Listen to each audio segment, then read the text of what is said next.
जय हिंद विद्यार्थी मित्रांनो, समादेशक राज्य राखीव पोलीस बल गट क्रमांक 5 मधून आपण अपडेट घेऊन आलेलो विद्यार्थी मित्रांनो 24/2/2025 विषय बघू शकता। सशस्त्र पोलीस शिपाई भरती प्रक्रिया सन 22-23 अंतिम यादीमध्ये निवड झालेल्या उमेदवारांची विनंतीवरून निवड रद्द बाबत।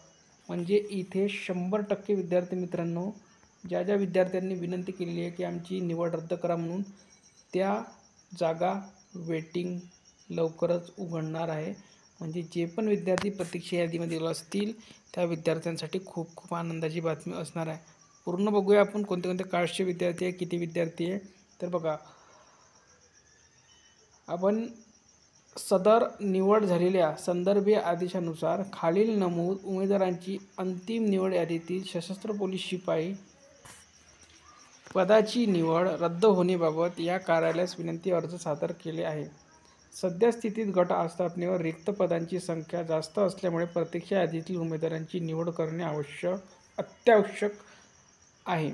त्या अनुषंगाने खालील नमूद उमेदवारांची सशस्त्र पोलीस शिपाई पदावरील निवड त्यांचे विनंतीस अनुसरून त्यांच्या अर्जात नमूद केलेल्या कारणास्तव निवड रद्द करण्यात येत आहे। तर बघा, विद्यार्थ्यांनी का निवड रद्द केली आहे ते सुद्धा इथे दिलेलं आहे। तर बघा, ओबीसीचा विद्यार्थी आहे, निवड झालेली ती खुल्या प्रवर्गातून, समांतर आरक्षण आहे, माजी सैनिक, ठीक आहे। आणि शेरा काय दिला आहे तर सिंधुदुर्ग येथे पोलीस शिपाईपदी निवड झाली म्हणून, ठीक आहे। पुढे बघा, सेकंड जो विद्यार्थी आहे तो आहे SCBC मधून,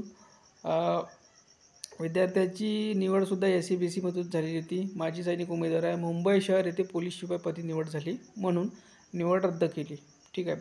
त्यानंतर बघा, EWS विद्यार्थी आहे, छत्रपती संभाजीनगर शहर पोलीस शिपाईपदी निवड झाली म्हणून त्याने सुद्धा निवड रद्द करण्यास विनंती केलेली आहे। तर बघा, जे पण विद्यार्थी आहे जे निवड रद्द करतायत त्यांच्यामुळे खूप काही विद्यार्थ्यांना फायदा होता विद्यार्थी मित्रांनो, जे वेटिंगवर आहे आणि त्यांच्यासाठी खूप महत्त्वाची आणि खूप इम्पॉर्टंट आपण अपडेट घेऊन आलेलो आहे। वरील उमेदवार यांची विनंती अर्जावरून अंतिम निवड यादीतून निवड रद्द करण्यात येत आहे। तरी याबाबत सदर उमेदवारांची काही हरकत अडचण समस्या किंवा तक्रार असल्यास सदरचे आदेश निर्गमित दिनांकापासून 5 दिवसाच्या आत या कार्यालयास प्रत्यक्ष भेटून नियंत्रण कक्षात संपर्क साधून ईमेलद्वारे आपले म्हणणे सादर करण्याची संधी देण्यात येत आहे। त्यानंतर आलेल्या कोणत्याही अर्जाची नोंद घेण्यात येणार नसून वर नमूद सर्व उमेदवारांच्या ऐवजी प्रतीक्षा यादीतील उमेदवारांची निवड करण्यात येणार आहे, याची नोंद घ्यायची आहे। तर बघा, या 3 कास्टच्या विद्यार्थ्यांच्या खाली जे पण विद्यार्थी असतील वेटिंगला त्यांनी 24 तारखेच्या नंतर 5 दिवस म्हणजे जवळपास तुम्हाला 1-2 तारखेपासून तुम्हाला इथे वेटिंग उघडलेली दिसू शकते विद्यार्थी मित्रांनो। तरी पण तुम्ही 1 किंवा 2 तारखेला गटामध्ये जाऊन भेट देऊ शकता की असं आहे म्हणून, तर ते फास्ट प्रोसेस करणार आहे विद्यार्थी मित्रांनो। तर तुम्ही सुद्धा आपल्या वेटिंग उघडण्यासाठी प्रयत्न करा जे विद्यार्थी यांच्या खाली वेटिंगवर असतील। तर या व्हिडिओमध्ये इथपर्यंत, व्हिडिओ लाईक करा, शेअर करा, चॅनलला सबस्क्राईब करा।